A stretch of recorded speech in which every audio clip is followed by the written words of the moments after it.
লাল খেলোয়াড় বানপেই ২৭ বছর বয়স, থাইল্যান্ড। তিনি তো ১৭২ সেন্টিমিটার লম্বা, পেশাদার রেকর্ড। শ্রোতা, দয়া করে পরিষ্কারভাবে শুনুন। বানপেইজের পেশাদার রেকর্ড ৩৬৮ গেম, ২৮২ জয়। প্রক্রিয়া চলছে, তার ৭৫টি নকআউট রয়েছে।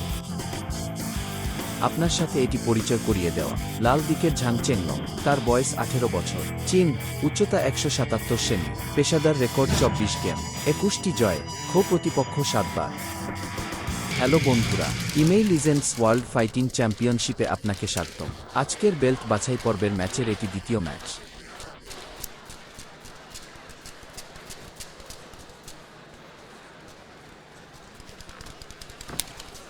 বানপেই ম্যাক্স মুয়াইথাইয়ের চ্যাম্পিয়ন এবং তিনি একবার বিশ্ব তারকা বুলেট গুলাবিনকে এক রাউন্ডে ছিটকে দিয়েছিলেন। শক্তি খুবই কম, খুব শক্তিশালী। দেখবেন পাও লম্বা, বাহুগুলো লম্বা, উভয় পক্ষই উঠে আসে। তুমি দেখছো সব এরকম খাঁটি থাই শৈলীর এই ছন্দ। আস্তে আস্তে উপরে এসো। হারুন বিপরীত, ডান হাত ও ডান পা সামনের দিকে, বানপেই সঠিক। সুতরাং এই দুজন মানুষ দেখতে এই খেলায় এই দুজন পেছনের পায়ে পরিণত হয়েছিল। এটা খেলাটা খুবই গুরুত্বপূর্ণ। কার্যকরী প্রভাব। বানপেই থাইল্যান্ডের অধিবাসী, বিখ্যাত মুয়ে থাই যোদ্ধা। প্রতিযোগিতার অভিজ্ঞতা খুবই সমৃদ্ধ। ঝাং চেংলং সম্পর্কে কি? থাই কোচের সঙ্গে অনুশীলন শুরু করেন তিনি। এখন থাইল্যান্ডে দীর্ঘদিন ধরে প্রশিক্ষণ ও প্রতিযোগিতা করছি। সুতরাং এটি একটি চীনের তাইচেং হ্যান্ড চ্যালেঞ্জ, থাইল্যান্ডের মূল ভূখণ্ড। মুয়ে থাই যোদ্ধার একটি ম্যাচ। আমরা বানপেইকে তাড়াতাড়ি আউট হতে দেখেছি। আকস্মিকতা বেশি।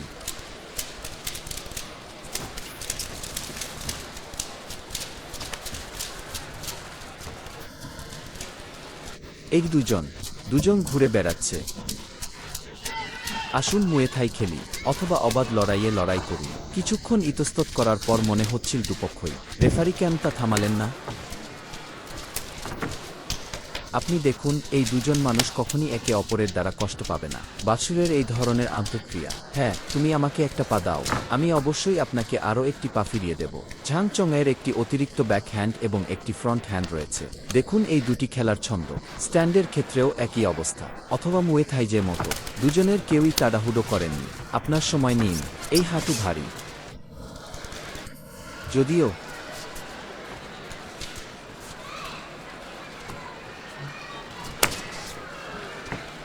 তবে এটি এই ধরনের ধীরগতির একটি। এই খুব শান্ত ছন্দটি দেখুন, কিন্তু আয়নায় অনেক প্রাণঘাতিতা রয়েছে। আমরা দেখতে পাই যে এই বানপেইজের হাঁটু এবং পা খুব ভঙ্গুর। স্টার্ট আপ, বিশেষ করে দ্রুতগতি। এবং এই মুহূর্তে যখন বানপেই এবং ঝাং চেংলং লড়াই করছিল, মুষ্টি এবং হাঁটুর এই সংমিশ্রণের একটি সেট রয়েছে। এই মুষ্টি এবং হাঁটুর সংমিশ্রণের মাঝখানে আমি এমন একটি শব্দের কথা ভাবছি যাকে বিরামহীন লিঙ্কিং বলা হবে। এটা আসলেই এই ধরনের সংযোগ যা শত শত গেম খেলেছে, এবং এই ধরনের খেলোয়াড়দের মধ্যে কয়েক ডজন মাঝখানের মধ্যে ছন্দে আঘাত করা। যখন এটি করা হয় তখন এটি একই রকম হয়।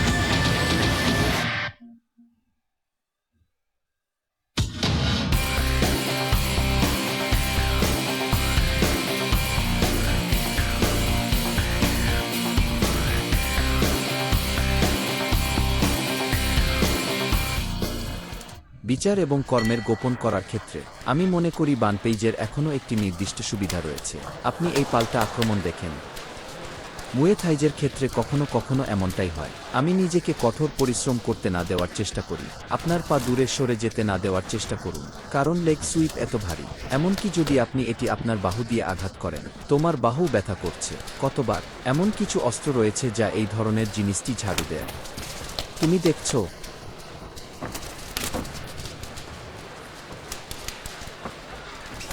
তুমি দেখছো এটা সত্যিই বান পেইজের একজন। আমি মনে করি ঝাং চেনলং অভিজ্ঞতার মুখোমুখি হয়েছিলেন। এই ক্লাস ট্রেনিং আপনার চেয়ে বেশি সমৃদ্ধ। আপনি আগের গেমটিতে যে অ্যাকশনটি খেলেছেন তা দেখুন। প্রথম পদক্ষেপটি ছিল ব্যর্থতা, তাই আমি ঝাং চেনলং হিসাবে মনে করি আক্রমণ করার সময় এটি হওয়া উচিত আরও সম্মিলিত আক্রমণ, ক্রমাগত আক্রমণ। তুমি দেখছো ছোট লাঠি আবার ব্যর্থ হয়েছিল। হ্যাঁ, আঠালো।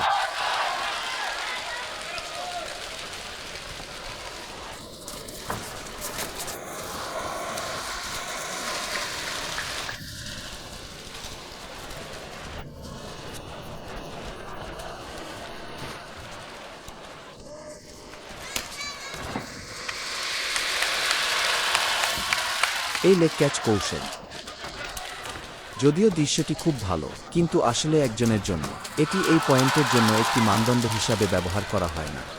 ঝাং চেনলং এই আক্রমণের গতি ত্বরান্বিত করেছিলেন আর আঘাতের দূরত্ব কাছাকাছি, কারণ তিনি স্পষ্টভাবে এটি অনুভব করেছিলেন। এটি একটি এক পুনরাবৃত্তি দূরত্ব থেকে। আপনি যদি একটি এক শুরু বানান করেন, আপনি এই শ্রেণীর জন্য লড়াই করতে পারবেন না। ডান দিকে এবং আমরা দেখতে পাই, আমরা প্রায়ই এই ঐতিহ্যবাহী মার্শাল আর্ট নিয়ে কথা বলি। ঐতিহ্যবাহী চীনা মার্শাল আর্ট এখনও উন্নত হয়নি, মানসিক শক্তি কেটে গেছে। এটা একটা পাল্টা আক্রমণ রক্ষা করার জন্য আপনার জন্য একটি সুযোগ, কিন্তু আমি তো শুধু এটা দেখেছি। এই ক্লাসটি প্রশিক্ষণের একটি সংমিশ্রণ। পা বা হাঁটু প্রায়শই এই 10% সময় এটি খেলা হয়েছিল। এটাই তো মোমেন্টাম। এটা এখনও পাস হয়নি। পরবর্তী পদক্ষেপ ইতিমধ্যে বেরিয়ে এসেছে।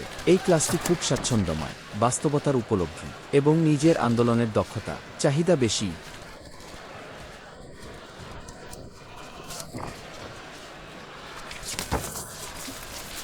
আমি মনে করি এটি দ্বিতীয় রাউন্ডে যাবে। আইনের প্রযোগে ঝাং চেনলং একটু উদ্বিগ্ন। লড়াইটা খুব পরিষ্কার। অন্য পক্ষকে জানতে দিন এবং লড়াই করতে চান, সুতরাং অন্য পক্ষ নিয়ন্ত্রণে রয়েছে। এটা খুব পরিষ্কার হবে। এই পাশে মাথায় একটি উঁচু ঝাঁকুনি। কোচ ডং যেমন বলেছিলেন, অন্য পক্ষ আপনাকে আবার ফ্ল্যাশ করেছিল। অন্য পক্ষ ইতিমধ্যে তার উদ্দেশ্য সম্পর্কে খুব পরিষ্কার। আমি মনে করি এটি সামঞ্জস্য করা দরকার। এটি আরও বড় সংমিশ্রণ। বাম ও ডান আছে। যখন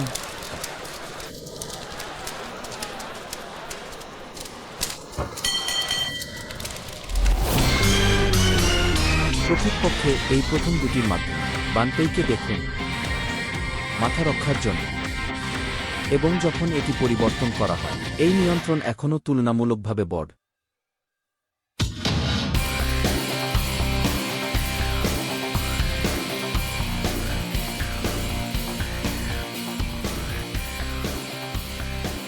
তাই বানপেই এলো।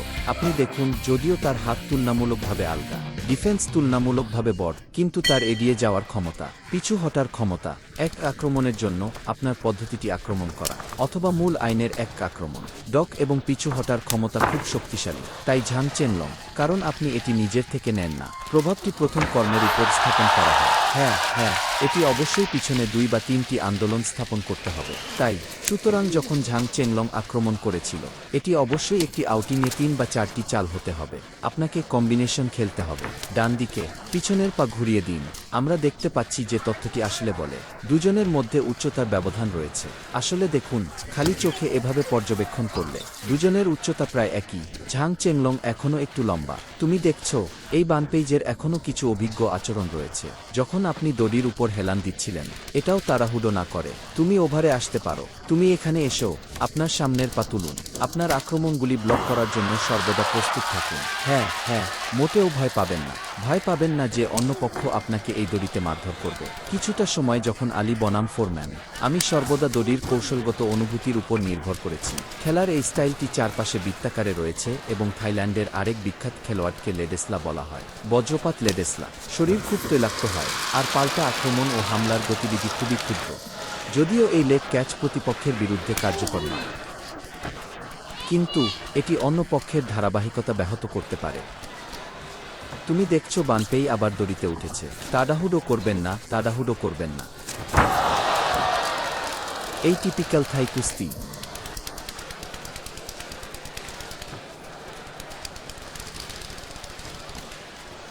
আসলে আপনি কোচ ডংয়ের দিকে তাকান। যদিও এটি একটি পতনের পদ্ধতি, এখন অবাধ লড়াইয়ের বলয় ব্যবহারকে উৎসাহিত করা হয় না, বিশেষ করে প্রচুর ফ্রি ফাইটিং রিংয়ে, এমনকি সাংগঠনিক আলিঙ্গনের উপর অনেক বিধিনিষেধ। যখন মাঝখানে এই কথা বলা হয়, আমাদের ক্যামেরা শিক্ষক ঝাং চেনলং দ্বারা প্রায় ক্ষোভ। এটি একটি দুর্ঘটনাজনিত আঘাত। হ্যাঁ, আমাদের রিংয়ের ক্যামেরার কাজ করুন। এটি একটি উচ্চ ঝুঁকিপূর্ণ শিল্প।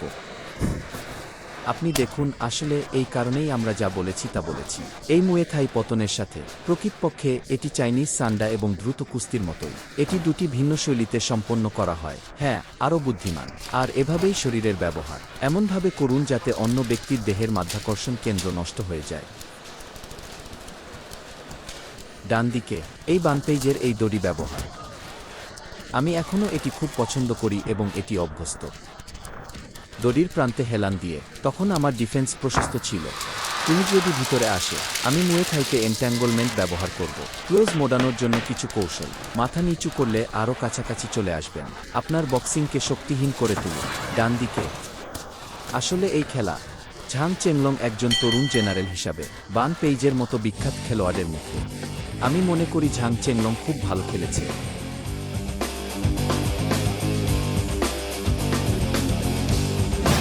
এরপরে আমি এটি পড়ব। আমাদের 3 বিচারকের চূড়ান্ত ফলাফল।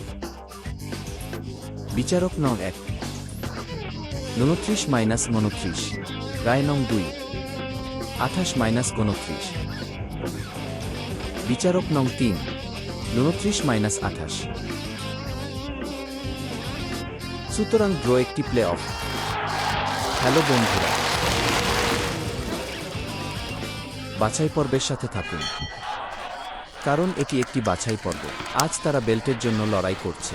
যদি আপনাকে শর্টলিস্ট করা যায়, সুতরাং এটি অবশ্যই জিততে হবে বা হারতে হবে। অতএব একটি অতিরিক্ত খেলা প্রয়োজন। চতুর্থ খেলায় প্রবেশ করা, দৃশ্য থেকে বিচার করা, অথবা ঝাং চেনলং তুলনামূলকভাবে চাপা ছন্দ বজায় রাখছেন, বানপেই পশ্চাৎসরণের সুযোগ খুঁজছেন, তারপর নিজের লাঠি ব্যবহার করতে থাকুন।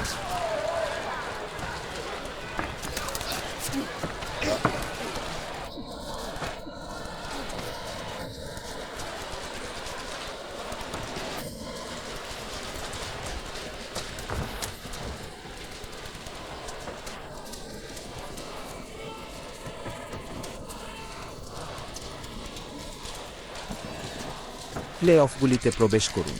আসুন বানপেইজের আক্রমণের ফ্রিকোয়েন্সি দেখে নেওয়া যাক, যা প্রথম 3 ম্যাচের চেয়ে বেশি। এটাই শেষ খেলা। কেউ কেউ এটি থাই স্টাইলে টিপতে চান। ঝাং জ্যাকি চ্যান, আপনি দেখতে পাচ্ছেন যে আপনি বানপেইজের বাইরের দিকে চলে যাচ্ছেন। অতঃপর তাকে পিটিয়ে মেরে ফেলুন এবং তার পা ঝাড়ুন। প্রতিপক্ষের নিচু পায়ে লাথি মারুন। এখন প্রথম 3 ম্যাচে ঝাং চংলংয়ের মিডল সুইপ বা হাই সুইপ দেওয়া হয়েছে।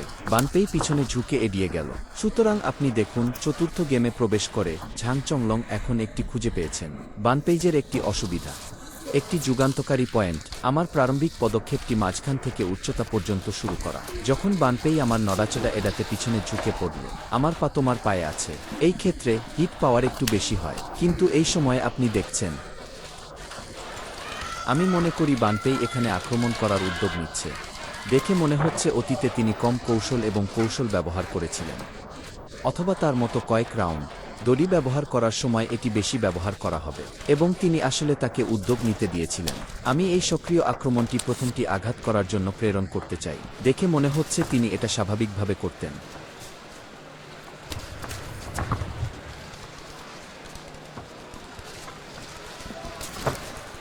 প্রথম 3টি গেমের চেয়ে বানপের আক্রমণ বেশি ঘন ঘন ছিল, অনেক বেশি। এই 2 খেলোয়াড়, আপনি এই তৃতীয় রাউন্ডের দিকে তাকান। তৃতীয়বার সেই সময় জড়িয়ে পড়া স্পষ্টতই অন্য খেলোয়াড়দের চেয়ে বেশি। এই সময়টা দীর্ঘ। এই দুজন মানুষ এ বিষয়ে খুবই আগ্রহী। আপনি কি মুয়ে থাই খেলতে অভ্যস্ত? ডান দিকে এই অভ্যন্তরীণ পরিধিতে আরও অভ্যস্ত হন। এটা একটা কৌশলী, একে শারীরবৃত্তীয় স্মৃতি বলা হয়। যদিও দুজনেরই মাথায় এই সচেতনতা রয়েছে, কিন্তু আপনার শরীরের স্মৃতিশক্তি খুবই গুরুত্বপূর্ণ। যদিও বানপেইজের আক্রমণাত্মক খেলা, ঝাংকে ফোন করা অনেক বেশি সফল, কিন্তু জিয়াং তাওয়ের আঘাত পরিষ্কার।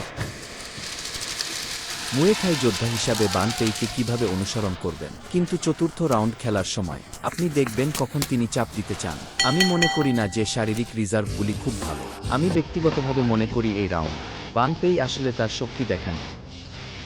কৌশল ব্যবহারের 1 মিনিট আগে আরও তাড়াতাড়ি ছুটে গেল। যদিও আঘাতের সংখ্যা তুলনামূলকভাবে বেশি, তবে সত্যিকারের কার্যকর হিট ছিল না। এটা একটা ঘনিষ্ঠ ম্যাচ ছিল। প্লে অফের পর চূড়ান্ত ফলাফল কি হবে? বিচারক নং 1, 10 থেকে 9, রায় নং 2, 9-10, বিচারক নং 3, 10 থেকে 9, তাই লাল দল জিতেছে।